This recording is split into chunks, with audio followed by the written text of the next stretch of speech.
Hello everyone, I'm Echo and today I'm playing Darklords. I will be the first to say that when the new Darklord skill got leaked, I was very worried that a searchable forbidden quick play spell would break the game, simply put. Because if you could just click yellow button, search forbidden droplet, what would happen next to the game? You know, like, how do you get better than this? And turns out the skill and the associated deck is actually not that great. I've played a fair amount of games with this deck now. I've got the Darklord package way after it was actually good in dueling thanks to Dream Tickets and stuff. And I've gotta say, this deck still has the same issues as the old Darklords versions, which is you really need to draw Banishment to get anything done. And also, you have to play non-Darklord cards in your Darklords deck for Darklords to be good, whether they're Star Seraphs or FAs or even Orcus cards, or even Trickstars just to make an easy link too. As it stands, this deck is just mid. It did get a boost in the form of the skill, allowing you to get an easy Indulge Darklord, which in turn gets you your one-off Ishel, which in turn can get your play started. After all, it's kind of part of greed for this archetype, and when it does get rolling, it's really impressive. But also, you're relying on Indulge Darklord to go off uninterrupted, which, even if you're going first, isn't necessarily the case. Also, I don't know if you noticed, but this metagame has a lot of, like, typo hate, I want to say. A lot of people are playing field spells like Necro Valley, of course, but also Zombie World, even on ladder, that can block some older decks like Clearless from playing entirely, and Darklords are also affected by Zombie World because a Morningstar fusion guy requires 3 Dark Fairy monsters, and a bunch of your other cards. I think Superbia requires a fairy as well. So this simply does not fly with Zombie World, which is another issue that this deck has.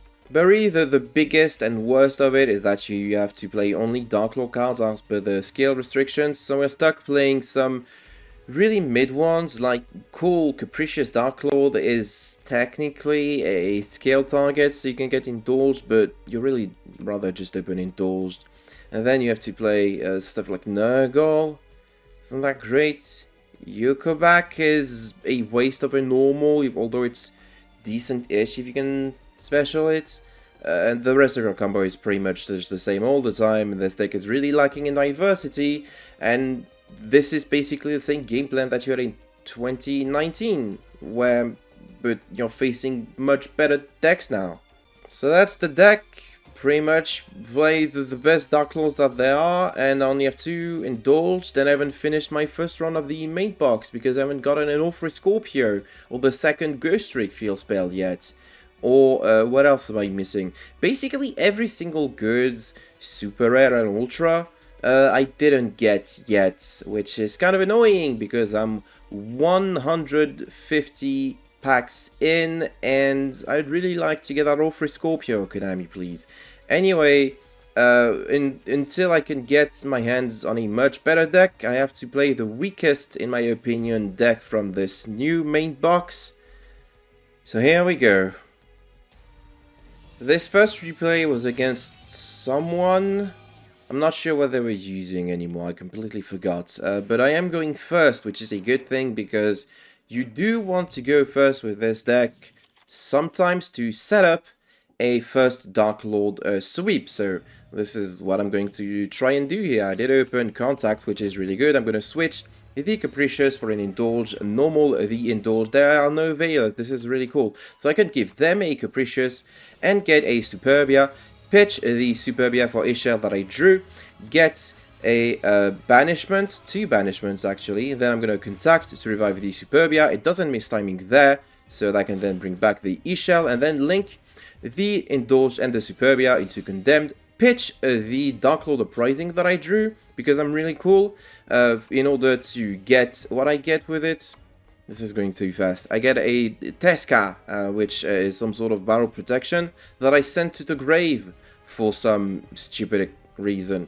Anyway, the Tesca that I've sent to the grave will be revived by the Ishel using contact, and so then I still have a Teska that I can use in order to use banishment again, and the Morning Star. I'm going to set the Morning Star just for fun this, and get 2,000 life points back thanks to the Condemned Darklord. My opponent's on Life Twin. Then I'm going to activate Secret Password to get a Sunny Snitch, and then activate the Sunny Snitch in order to get a Kisser Kill. How delightful. They're going to normal the Kisser Kill, but because they control another monster, thanks to my Indulged Darklord, they can't special a Lila from deck. However, at this stage, I'm going to be like, you know what?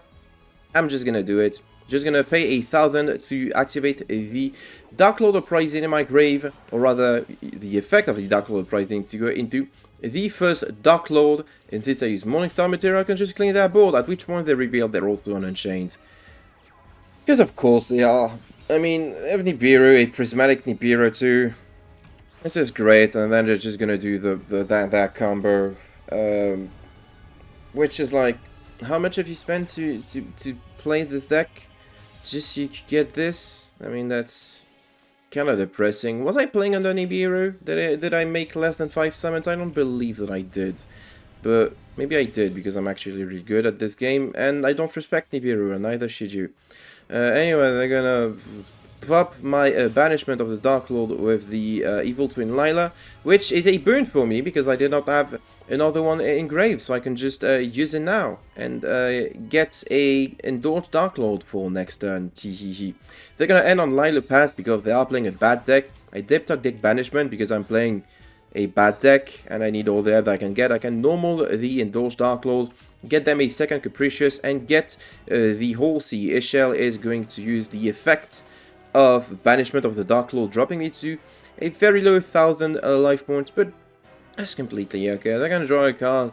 I don't really care. I'm going to activate Contact to revive the Capricious. Yeah, that was maybe a mistake. Maybe I should have linked off earlier and then use Contact to revive Superbia. But it doesn't really matter in the grand scheme of things. I'm going to activate the Capricious effect to reduce all of their monsters' attack, and then bring a big fat Naston to lay the beat down. Sometimes smacking your opponent in the face with some really huge monsters is the best thing you can be doing, and I'm going to recover enough life points that I can use the effect of the, what's this trap called?